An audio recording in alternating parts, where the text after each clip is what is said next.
Banyak 22 kendaraan sudah disita KPK dalam perkara yang menjerat ex-Wamenakar Immanuel Ebenezer. Pertanyaannya, apakah kendaraan-kendaraan mewah itu adalah murni hasil dari tindak pidana pemerasan yang dilakukan Noel CS? Kita bahas bersama juru bicara KPK Budi Prasetyo dan juga pakar tindak pidana pencucian uang Yanti Garnasi. Selamat petang semuanya.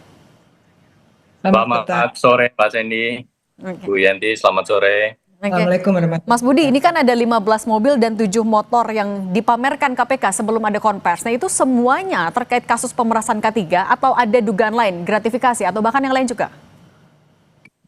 Tentunya Mbak Cindy, jadi kendaraan-kendaraan yang diamankan dan disita oleh penyidik dalam rangkaian kegiatan tangkap tangan terkait dengan sertifikasi K3 di lingkungan Kementerian Ketenagakerjaan adalah yang diduga terkait ataupun diduga merupakan hasil tindak pidana korupsi dalam perkara penerbitan sertifikasi K3 di lingkungan Kementerian Ketenagakerjaan. Di mana dalam proses penanganan perkara di KPK, baik di tahap penyelidikan ataupun kemudian ini sudah naik ke penyidikan, bahwa tempus perkaranya adalah kita batasi sampai dari 2019.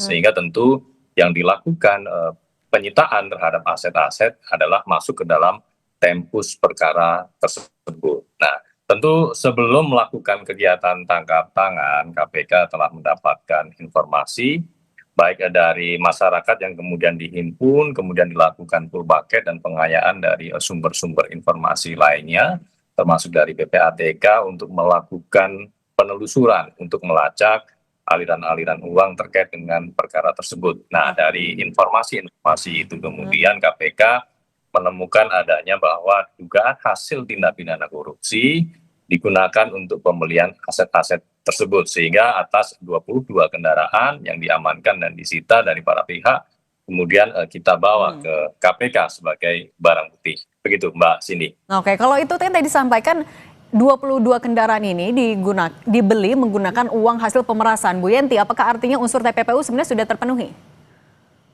Iya, ya itulah TPPU kan.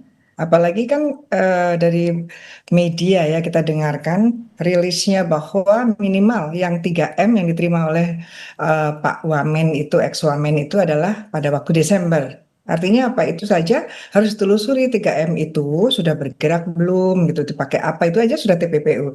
Jadi mohon maaf ya Mas Budi ya, seharusnya KPK itu sejak awal tuh pede lah ya dengan TPPU, udah pasti itu TPPU karena sangat ya, hanya sekarang tinggal KPK mampu tidak, kan jadi seperti itu karena bagaimanapun juga TPPU dengan korupsi itu sudah muncul pada artikel 14 UNCAC. Artinya semua penegak hukum korupsi di seluruh dunia yang menggunakan UNCAC yang seperti kita juga adalah harus segera dengan percaya diri TPPU akan digunakan. Ini untuk mengembalikan kepercayaan masyarakat bahwa kejahatan korupsi itu tidak cukup jerah kok kalau hanya dengan penjara, tapi bagaimana uang hasil kejahatan itu dikembalikan kepada yang berhak, dan ada penjaraan pada pelaku, yaitu bahwa dia akan dimiskinkan ya, dalam tanda petik bahasa masyarakat kan seperti itu.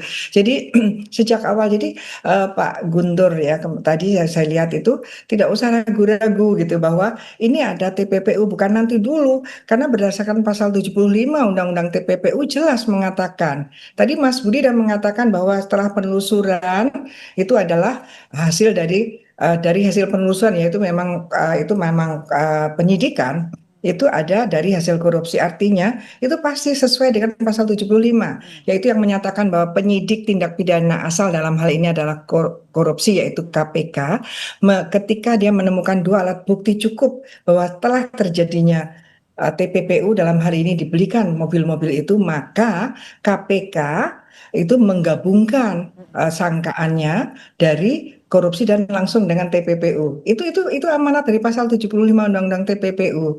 Jadi saya kira tidak usah ragu-ragu lagi. Bahkan kalau ragu-ragu malah menimbulkan salah tafsir ya dari masyarakat bahwa ini KPK maunya apa, atau KPK tidak memahami betul Undang-Undang TPPU gunanya untuk pemberantasan korupsi Nah gitu. itu Mas Budi, apa yang masih bikin KPK nggak pede sebenarnya untuk langsung menerapkan pasal TPPU? Tapi ntar dulu ya Mas Budi, dijawab usai jeda berikut ini, kita tetap di Kompas Petang. Perasaan itu yang pertama. Yang kedua, eh, ex-Wamenakar Noel kan diduganya menerima uang dan motor itu ketika 2024 lalu. Saat OTT kemarin, apakah ada barang bukti baru yang didapat juga dari Noel sebenarnya? Oke, jadi begini Mbak Cindy ya, dalam KPK mendapatkan informasi dari pengaduan masyarakat, tentu KPK kemudian melakukan pendalaman. Kita akan lakukan mapping termasuk tracing begitu ya, terkait dengan konstruksi perkaranya, ini terjadinya sejak kapan, kemudian kita lihat aliran-aliran uang dari PJK 3, dari perusahaan yang menggarap sertifikasi K3 ini kepada pihak-pihak di Kementerian Ketenagakerjaan. Kita tracing, kita amati uang ini dari mana, untuk siapa, kemudian oleh siapa ini, untuk apa begitu ya, di mana untuk apa. Inilah yang kemudian uang-uang yang diduga berasal dari tindak pemerasan tersebut digunakan oleh pihak-pihak yang sudah kita tetapkan tersangka pada hari Jumat kemarin adalah digunakan untuk pembelian aset kendaraan bermotor diantaranya. Tapi tentu KPK tidak berhenti dengan barang bukti kendaraan bermotor tersebut. KPK masih akan terus menelusuri karena diduga memang masih ada nih aset-aset lain yang juga berasal dari hasil pemerasan dalam penerbitan K3 tersebut. Oke. Kemudian kalau yang kedua, untuk yang ketika Noel itu ditangkap, apakah ada barang bukti baru atau benar seperti kata Noel, dia bukan di OTT sebenarnya?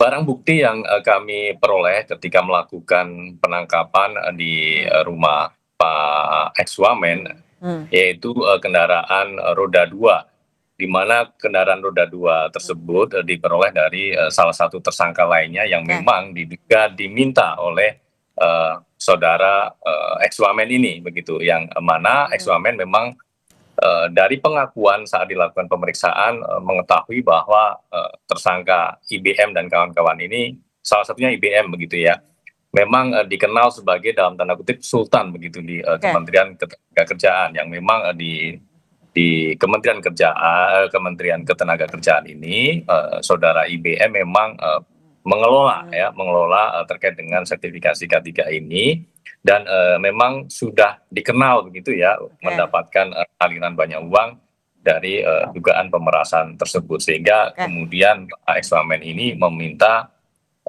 salah satunya adalah kendaraan bermotor roda 2 tersebut. Oke, kalau gitu ke Bu Yanti. Bu Yanti, tapi biasanya kalau dalam kasus pemerasan, apakah biasanya yang diberikan itu dalam bentuk uang atau kendaraan juga sebenarnya bisa? Dan untuk mendalami TPPU, apakah selain menelusuri sumber dari kendaraan, siapa lagi sih yang harus diperiksa? Bisa nggak merambah sampai ke pejabat lain, bahkan menterinya? Iya, bisa sekali ya, apalagi disebutkan sejak 2019. Saya melihat ini tidak murni OTT saja. Ya, kalau OTT itu kan hanya yang waktu itu diserahkan berdasarkan hasil sadapan, berdasarkan dari rumah tadi kan didalami, saya kira nggak mungkin sehari 2 hari didalami dan sebagainya. Dan hari Rabu lalu itu malam itu ada satu deal, harusnya gitu, harus ada deal, entah menyerahkan apa, disitulah ditangkap. Maka mungkin kan dia mengatakan bahwa saya tidak tertangkap tangan, tapi ditangkap. Kan ditangkap, tapi yang tertangkap tangan yang mana? Kita nggak tahu, nanti itu KPK. Tapi konsep dari tertangkap tangan berkaitan dengan pemerasan itu kan gini ya, coba biar kita tahu ya bahwa pejabat negara, penyelenggara negara dengan maksud menguntungkan diri sendiri atau orang lain secara melawan hukum atau dengan menyalahgunakan kekuasaan memaksa seseorang memberikan sesuatu. Ya, membayar atau gini-gini, menerima pembayaran dan sebagainya. Ada melawan hukumnya, ada pejabat negaranya, dan memaksa untuk memberikan sesuatu. Ya, sesuatu itu bisa uang, bisa apapun. Tapi itu pasti sudah dikomunikasikan, dan komunikasi ini pasti sudah ada dalam sadapannya KPK. Bagaimanapun juga kalau OTT ada sadapan. Dan ini juga sampai ke menterinya, bahkan menteri periode sebelumnya juga harus diperiksa untuk menelusuri TPPU. Iya, karena 2019, tadi kan Mas Budi mengatakan 2019, dan mulai yang bersangkutan masuk sampai Desember itu kan dikatakan sultannya, dia masuk ke sistem, bahkan seolah-olah itu sudah demikianlah sistemnya, bahwa harus ada pemberian ke sana. Nah, ini harusnya ini kan menjadi pemerasan. Nah, penerimaannya itu sendiri kan bisa gratifikasi, bisa menerima suap, apapun. Ini nanti semua pasal bisa dilapiskan karena pasal pasal 12 itu kan mulai A sampai dengan I, jadi leluasa Oke. untuk memberikan pasal manapun yang ancamannya sangat berat. Nah, tapi yang penting adalah kalau 2019 itu sudah terjadi, itu bongkar, kesempatan untuk KPK bongkar, Pak. Ya. Jadi kita tidak mau hanya yang orang ini saja, karena KPK sudah menyatakan sejak 2019, menterinya sudah berbeda tentu saja Oke, kan. berarti Tapi menteri ini atau sebelumnya, ini Oke, bongkar dan semua semua ini demi artinya juga harus diperiksa dan pasal berlapis ini Ya. bisa dijerat untuk semua para tersangka ya, Bu Yanti. Oke, Ya, baik. itu baru korupsinya ya. Oke, Kemudian itu baru dan TPPU-nya. itu masih oke. Masih ada TPPU-nya, siapapun. Oke. Yang paling penting adalah melindungi lembaga Meling- ketenagakerjaan ini dari oknum-oknum Oke. orang-orang yang masih menjabat yang melakukan praktek-praktek busuk itu. Oke, baik, itu nanti juga kita tunggu dari KPK bisa membongkar semuanya tidak dan juga menjerat berbagai pasal berlapis. Mas Budi Prasetyo dan Bu Yanti Garnasi, terima kasih sudah berbagi bersama kami. Saya selalu semuanya. Terima kasih Mas Mas Budi. Budi.